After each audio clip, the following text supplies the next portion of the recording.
Todos os dias há um crime novo. Novo cenário. Novos suspeitos. Novas pistas. Sudocrime, o novo jogo do Observador.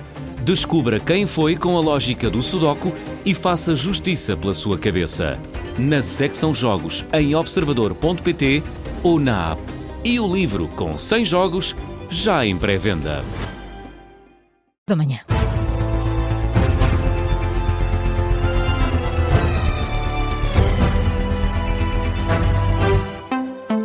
As notícias na Rádio Observador com o jornalista Luís Soares. Voltou a subir o número de mortos no Nepal. São já 477 as vítimas mortais, numa altura em que estão suspensas as operações de resgate. Isto por causa do transbordo de um lago na fronteira com o Tibete, e isso faz aumentar também o risco de novas inundações.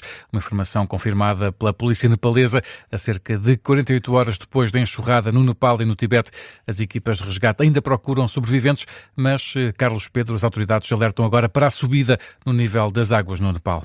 Sim, e por isso, diz a Sky News, foi enviado um alerta por SMS para a população do Nepal. Em causa estão inundações nos rios Bot Koshi, na região de Razua. É recomendado aos habitantes desta região que permaneçam em locais seguros e se mantenham vigilantes. Entretanto, não há para já informação que tenham sido retomados os trabalhos de busca e resgate, mas sabemos que esse trabalho estava a ser feito com recurso a drones e máquinas pesadas, isto porque há estradas danificadas e uma grande quantidade de lama a impedir a normal circulação pelos locais afetados. Entretanto, também, como já tínhamos noticiado ontem, Estados Unidos, Reino Unido, Europa e ONU anunciaram apoios destinados ao Nepal, mas o Ministério dos Negócios Estrangeiros de Katmandu veio dizer esta sexta-feira que não precisa de assistência estrangeira para as operações de busca e resgate. Há, inclusive, uma equipa de resposta rápida enviada pela Coreia do Sul que ainda não foi mobilizada. Os sul-coreanos anunciaram também uma ajuda no valor de $1 milhão. De resto, as autoridades nepalesas atualizaram na última hora os números desta catástrofe: 477 mortos, 977 pessoas desaparecidas ou incontactáveis. Há também mais de 3.000 pessoas que foram resgatadas, 73 feridos, e nos locais afetados estão ao todo mais de 15.000 polícias e militares nepaleses. Carlos Pedro, as últimas informações que chegam das cheias repentinas no Nepal e no Tibete, o número de mortos já atingiu os 477, numa altura em que também as operações de resgate estão condicionadas pelo risco de novas cheias na região. E Luís, está prevista uma mudança no preço dos combustíveis na próxima semana. Segundo os dados apurados pela Rádio Observador, o gasóleo pode descer 6 cêntimos, mas a gasolina deve aumentar 1 cêntimo por litro. Estes são dados provisórios da ANAREC, depois da subida exponencial das últimas 2 semanas, em que o gasóleo e a gasolina ultrapassaram os 2 euros por litro. A atualização de preços na segunda-feira prevê uma descida de 6 cêntimos no gasóleo e a subida de 1 cêntimo na gasolina. São números apurados pela Rádio Observador. Os preços dos combustíveis continuam voláteis devido ao impasse das negociações de paz entre o Irão e os Estados Unidos e a questão da reabertura do Estreito de Hormuz. Apesar das previsões da Associação Nacional de Revendedores de Combustíveis, estes são ainda dados provisórios. O preço do gasóleo e da gasolina nas bombas de combustível está também dependente do que o Governo vai fazer relativamente ao imposto sobre os produtos petrolíferos.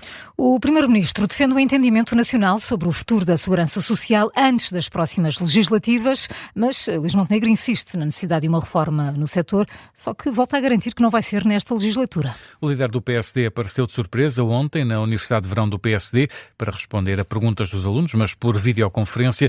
Luís Montenegro entende que é necessária uma reforma na segurança social, mas que antes o PSD deve apresentar essa proposta em campanha eleitoral. O Primeiro-Ministro entende que é preciso um entendimento nacional e a oposição, que tem dito que o Governo defende uma privatização do sistema, Luís Montenegro responde com desilusão. Desiludido, decepcionado por aquilo que se diz que este Governo, o PSD, que é o partido que eu lidero, quer privatizar a segurança social, quer acabar com a segurança social. Isso é conversa que já ninguém acredita. Nós já demos provas suficientes que a nossa intenção é precisamente a contrária. O meu desejo era que nós pudéssemos ter um entendimento nacional para que, independentemente da força política que ganhasse as eleições, todos se comprometessem a executar a transformação estrutural que dá sustentabilidade a este sistema.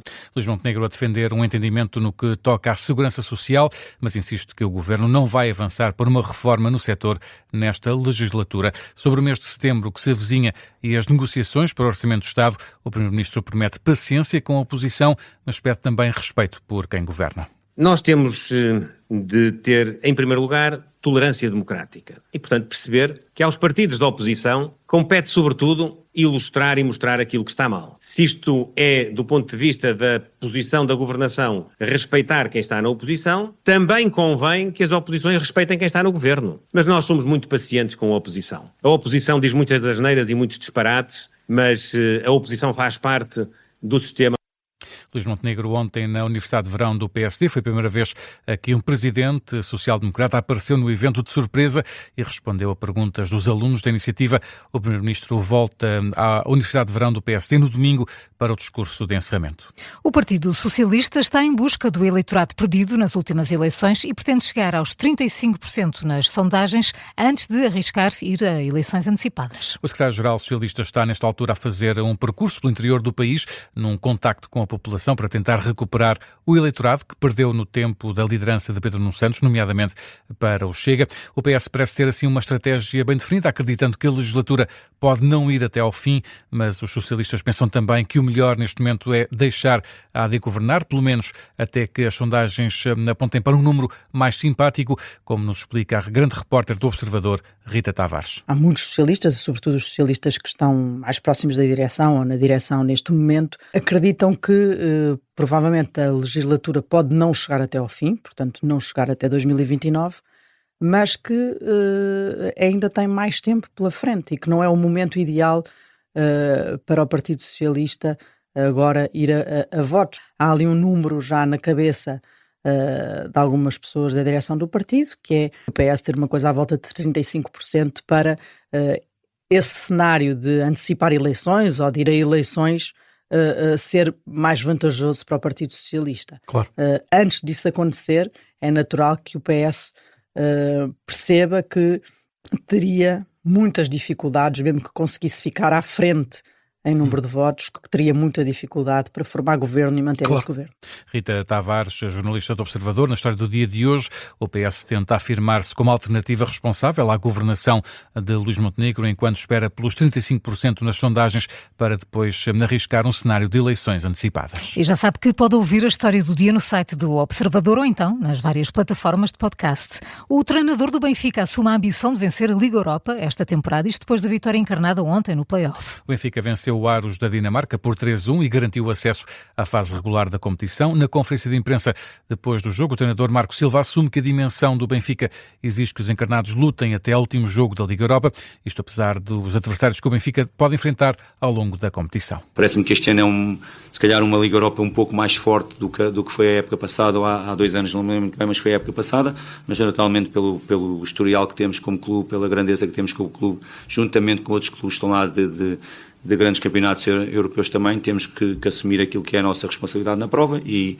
passo a passo, dia a dia, jogo a jogo, tentar chegar o mais longe possível e para nós o mais longe possível é chegar ao último jogo. O treinador do Benfica, Marco Silva, depois do Benfica ter garantido o acesso à Liga Europa, onde poderá enfrentar nomes como Juventus, AC Milan ou Bayer Leverkusen. O Sporting de Braga também garantiu o lugar na fase regular, mas na Liga Conferência o sorteio das competições está marcado para hoje, a partir do meio-dia, dia que também é de abertura da 4ª jornada do campeonato, com a visita do Sporting ao terreno do Rio Ave, em Vila do Conde. O jogo para acompanhar em direto aqui na Rádio Observador começa às 8h15 da noite.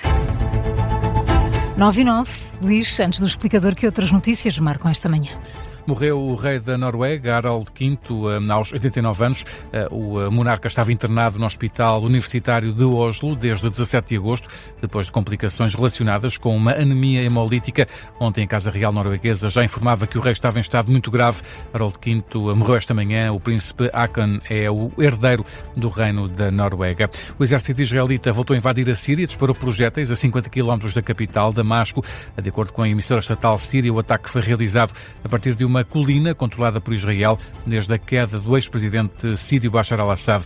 Estes projéteis caíram em terrenos agrícolas sem provocar feridos. E agora temos a notícia de uma mulher de 27 anos que deu à luz gêmeos, mas de pais diferentes. Isto parece aquele jornal do Incrível. Deu à luz gêmeos de pais diferentes. É possível. Um caso que aconteceu em novembro do ano passado, na Austrália, em Queensland, e é tão inédito que não estava sequer previsto na legislação do país. Pois, lá está. Ora, Tão inédito que era. exatamente. A mulher engravidou de forma natural e não planeada, ao mesmo tempo que estava a realizar um processo de fertilização in vitro, com o objetivo de ser barriga de aluguer de outro casal. Ora, acontece que os gêmeos nasceram no mesmo dia e os testes de ADN revelaram que o menino era biologicamente filho dessa mulher e do marido, enquanto a menina era geneticamente filha de outro casal. No caso, teve de ir ao Tribunal de Menores da região, que decidiu que as duas crianças podiam viver separadamente com os respectivos pais.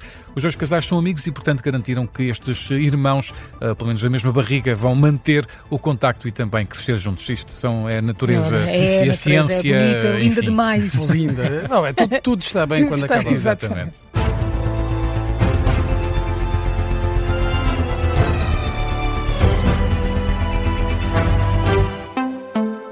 Este programa tem o apoio de BetClick.